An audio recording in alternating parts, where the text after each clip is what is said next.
Hello everyone, তো সবাই কেমন আছো? আশা করছি ভালো আছো, আমিও ভালো আছি। তো অলমোস্ট 1.5 বছর হয়ে গেলে কিন্তু আমি এই ইউটিউব চ্যানেলে একটাও ভিডিও দেইনি। তো অনেক কারণ আছে, তো সেসব কারণ বা কেন দেইনি সেসব আমি অন্য একটা ভিডিওতে বলি। তো আজকে তোমাদেরকে চলো এই ব্লগটা একটু শেয়ার করলাম। তো দেখো, আজকে আমার রান্না করতে একদমই ইচ্ছা যায়নি, তো যাই হোক রান্না তো করতেই হবে। আর বাবুও দেখো ঘুমিয়ে পড়েছিল এই পাশে। তো আমি তখন বাজে 9:30, তো চলো রান্নাঘরে যাওয়া যাক। তো আমি এবার চাল আলু ভালো করে ধুয়ে নিয়েছি, আর প্রেশার কুকারে ভাতটা হবে।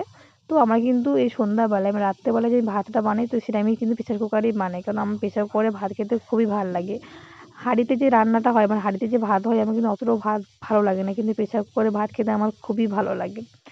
আর এই পাশে হবে সোয়াবিনের তরকারি। তো আমি সোয়াবিনের তরকারির জন্য এপাশে আলু, আদা, পেঁয়াজ সব নিয়ে নিয়েছি। তো এগুলো কেটে নিই। আর কাটার পরে আরও অনেক কাজ আছে, যেমন বাসন ধোয়া আছে। তো আমি রাত্রেবেলা বাসনটা ধুয়েই ঘুমোই, কারণ সকালে অনেক চাপ হয়ে যায়। তো যেহেতু ছোটো বাচ্চা, তো বাবু তাড়াতাড়ি উঠে পড়ে, আর আমাদের জলও ধরতে হয় সকাল সকাল। তো তাই আমি রাত্রেবেলা বাসনটা ধুয়ে নিই, কাজটা একটু গুছিয়ে রাখি। তো এই পাশে আমার ভাতের সিটি উঠে গেছে। তো আমি ভাতটাকে বন্ধ করে দেবো, আর এপাশে ঝটপট করে তরকারিটা করে নেবো।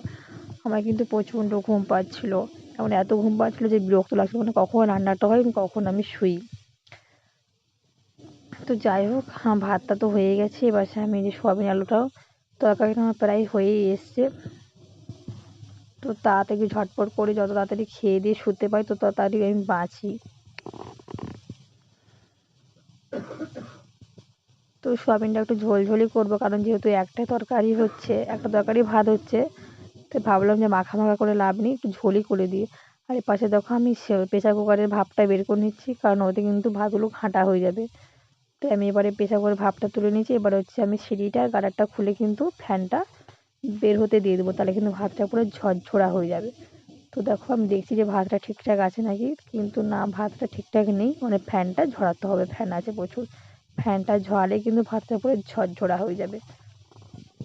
তো আমি এই যে ফ্যানটা এবার উপর করে দেবো, তাহলে ফ্যানটা পুরোটা ঝরে যাবে, তাহলে ভাতটা ঝরঝরা হয়ে যাবে।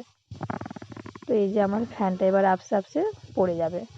এই পাশে দেখো রান্নাঘরের অবস্থা, রান্না হওয়ার পর চারদিক বাসন এলোমেলো হয়ে আছে, তো সেগুলো আগে গোছ করতে হবে। তো আমি যে বড় গামলা নিয়েছি, সব বাসনগুলো এক জায়গায় করব, করে দিয়ে আমি ধুয়ে নেব। আর এই গ্যাস টেবিলটা মুছে রাখবো।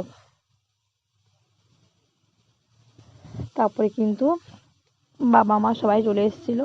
তো সবাই মিলে একসাথে খেতে বসে গেলাম, কারণ সবাই মিলে একসাথে খাওয়া খুব কমই হয়, কারণ কাজের সূত্রে না কে কখন আসে, তো তাকে সেই রকমের খাবার দেওয়া হয়।